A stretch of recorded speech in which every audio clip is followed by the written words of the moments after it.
Deixa eu começar com uma pergunta que pode incomodar um pouquinho. E se o problema do seu emagrecimento nunca tivesse sido falta de esforço, mas sim uma ferramenta inadequada? Porque a maioria das pessoas que chega até aqui já tentou de tudo. Dieta, jejum, low carb, contagem de calorias, treino pesado, força de vontade. E por um tempo até funciona. O peso cai, a roupa folga, a motivação aparece, mas junto com isso vem outra coisa que quase ninguém fala. Um cansaço extremo, fraqueza, perda de massa muscular, queda de desempenho, uma sensação de que o corpo já está sendo consumido juntamente com a gordura. E é aí que muita gente percebe que emagrecer não é só perder peso, é perder do jeito certo. Durante muitos anos, o emagrecimento medicamentoso foi visto como algo que ajudava a comer menos, mas não necessariamente a preservar o corpo. A balança até descia, mas a composição corporal piorava. E isso gera um problema sério, porque músculo não é estética. Músculo é saúde, metabólica, proteção contra efeito sanfona e longevidade. Quanto mais músculo você perde no processo, mais difícil fica manter o resultado depois, e é exatamente nesse ponto que surge uma nova discussão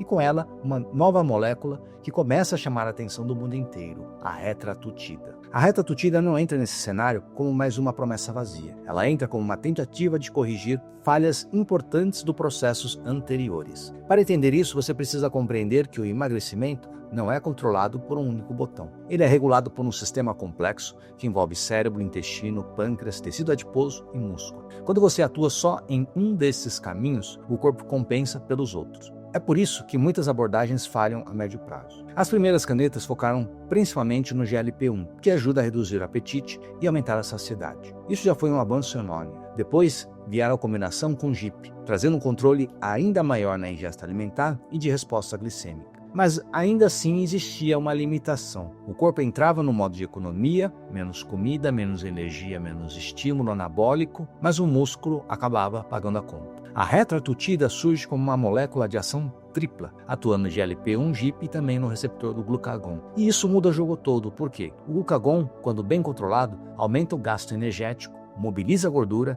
e cria um ambiente metabólico diferente. Não é simplesmente comer menos, é gastar melhor. Direcionar o corpo para a gordura como combustível sem entrar no modo de destruição. Isso é importante porque o músculo não responde somente à proteína ou ao treino. Ele responde ao ambiente hormonal e se o ambiente é de escassez extrema, o corpo sacrifica músculo para sobreviver. Se o ambiente é de sinal metabólico organizado, o corpo consegue preservar a massa magra mesmo em déficit calórico.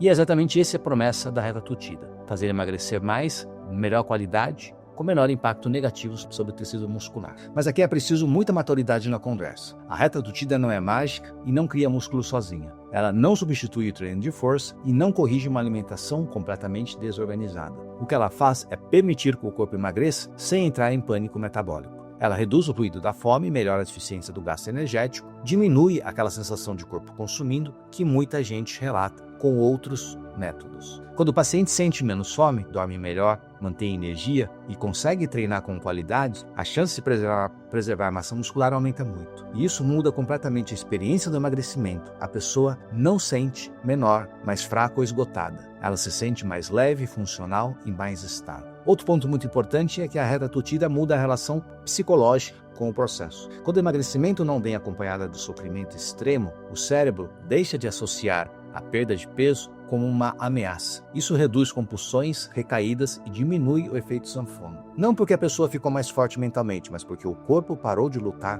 contra ela. Agora é fundamental dizer que nem todo mundo precisa da molécula mais potente disponível. A medicina não é sobre usar o que há de mais novo em todos os casos. É sobre usar o que faz sentido para aquele corpo naquele momento. A retatrutida tende a ser pensada para perfis específicos. Pessoas com obesidade mais avançada, história de múltiplas tentativas frustradas, grande risco metabólico ou necessidade de um controle mais robusto sem sacrificar massa magra. Usar uma caneta potente sem estratégia é receita para problema. Dose errada, progressão inadequada, falta de proteína, ausência de treino, sono ruim e estresse alto anulam qualquer benefício. A promessa não está na molécula isolada, mas sim num contexto que ela é utilizada. O futuro do emagrecimento ele não é simplesmente perder peso rapidamente. É perder gordura, preservar músculo e proteger o cérebro e criar um ambiente sustentável. A retatrutida representa um passo nessa direção, não como uma solução mágica, mas como uma ferramenta avançada dentro de um método bem estruturado.